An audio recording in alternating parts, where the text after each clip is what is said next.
Oh God. God. I guess I'm gonna start off with something like not having them not only games, but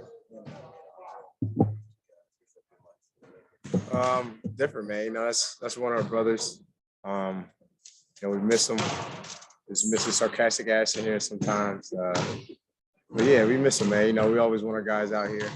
But like we tell them to everybody else, we're gonna hold it down for them, and next man up, and we'll see him soon. Cole was saying how initially he was like, you got Devin and Chris. He's like, who's going to take all the shots? Yeah. That they would be taking. Is it important to do that by committee, or do you feel like maybe one or two people have to do that? No, I think we just playing 0.5, and we have everybody out there that can play, make, shoot, score. So we just play off each other. We're all unselfish. So one guy drive, we kick, we're all ready. So it's not just one or two guys, everybody. Mikal, I wanted to get the origin story of the floaties. Jay said he thinks you started that. No.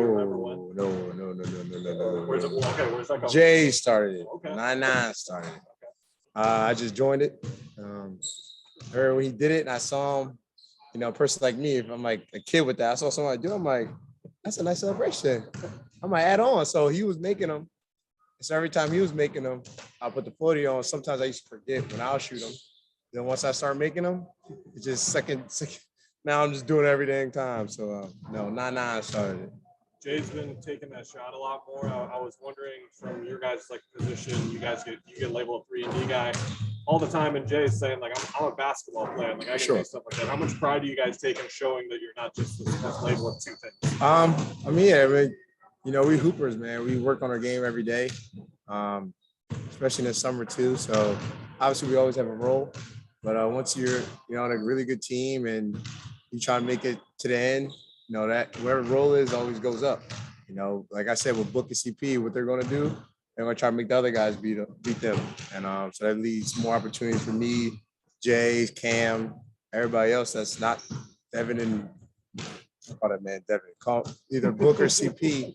Give us more opportunities. And I remember Jay brought it out this year, and I was just like, we're going to need that, things like that, because they run him off the line and then they make him decide. Jake already passed, so adding that just makes it even more dangerous. Have you noticed whether it's like Jay, Ricky, Chris, that veterans keep adding to their game even when they're in their 30s at this point in their career? Yeah, for sure. And that's what I love having these vets, man. Just my whole thing that I embody is just try to be the best player I can be when it's all said and done. Try to get the best out of me.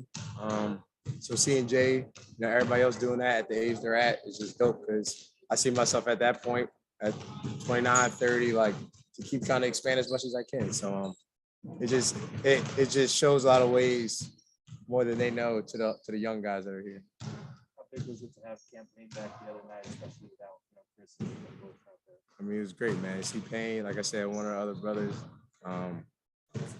It's just what he brings to the table offensively and defensively is just that energy as well. And he can go score whenever. But the thing is, he likes to find people. So I was happy to have him back, pushing the pace, getting us out in transition. I was so hyped when he came back. You mentioned playing in 0.5. How important is that, in a game where you don't have Book and Chris, you guys had 32 assists, just be able to have multiple guys put it down and transition those up? Yeah, 0.5, man. We just look for each other and just shows how much we care about each other. We always want the next man to succeed as much as your own success. It's just easy when you got a friendship with somebody that's really close. So when you're driving, you're going to automatically look for them. I saw a clip from last game where I thought that Shan was more open than me, and I had the midi.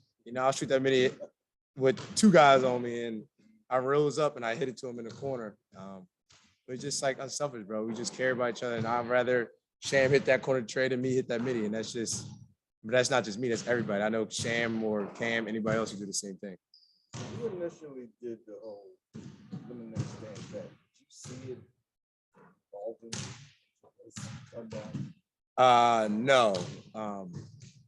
No. Because when we first got asked what we were going to do, we didn't really have nothing. So we seemed kind of lame to not have a bet. You know, we should have already had a bet down. So when we was on ESPN, Malika was asking us all this stuff. I was just like, we really don't have nothing for real. And just off the spot, I just made it up. I got a lot of friends back home where they do fantasy football, and the loser got to do a lemonade stand. That was one of the suggestions. So he's hit me up like, oh, I wonder where you got the idea from. I'm like, it's not from you. I forgot all about that. Goddamn, fantasy football was a minute ago. It was dope, man. And it just shows how big the community is and how much they care about us. Because that thing was, when I pulled up, I was just like, oh, this is crazy. And I was there, and it made me stay longer than usual because I wanted to just be out there and help Cam and just be around the people and try to, you know, sign or do as much as I can. They're having another one. Who is? That the Suns are today. Really? Yeah. It's nice out, man. That's something like grew up doing as a kid, having like little lemonade stands, charging like $1.50, just like trying to make some money as a kid, man. It's cool to kind of bring it back a little bit. And the weather's beautiful for us, so I mean, this is perfect time. We've got. Go ahead, Dan. No, I was going to say, I think they have it inside the center. Oh, really? Yeah.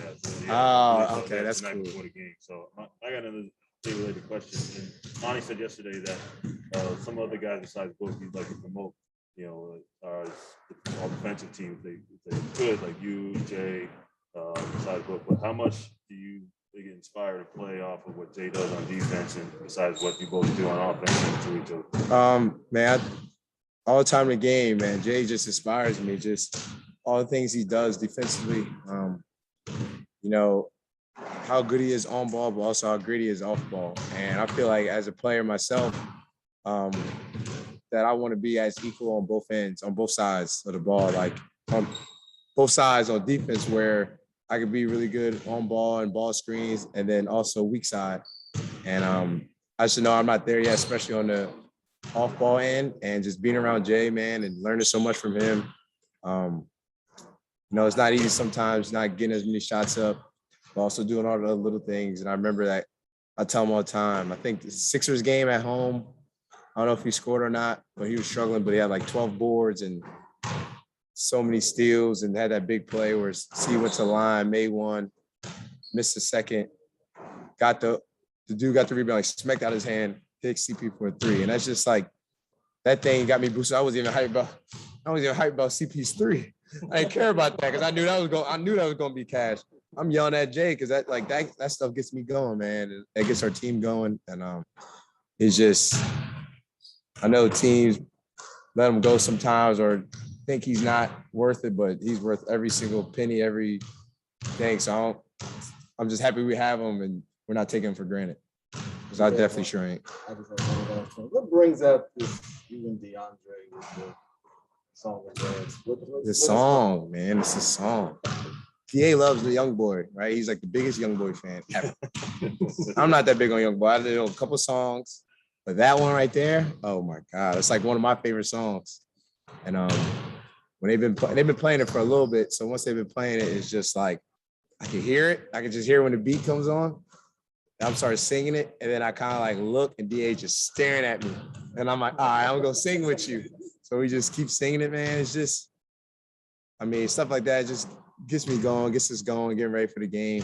I know Mont talked about it in the on the thing, but yeah, I get it though. At the same time, just they show it. It's about 30 or 40 seconds a minute, but you know, we're on the court working our ass off the whole time before that and after. So, but yeah, it was just something fun. We just love that song, man.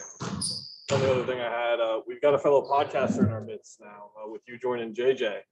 I was just curious how great it is, like whether it's Twitter or something like that, giving you a chance to like express yourself as a player, like beyond like this kind of format.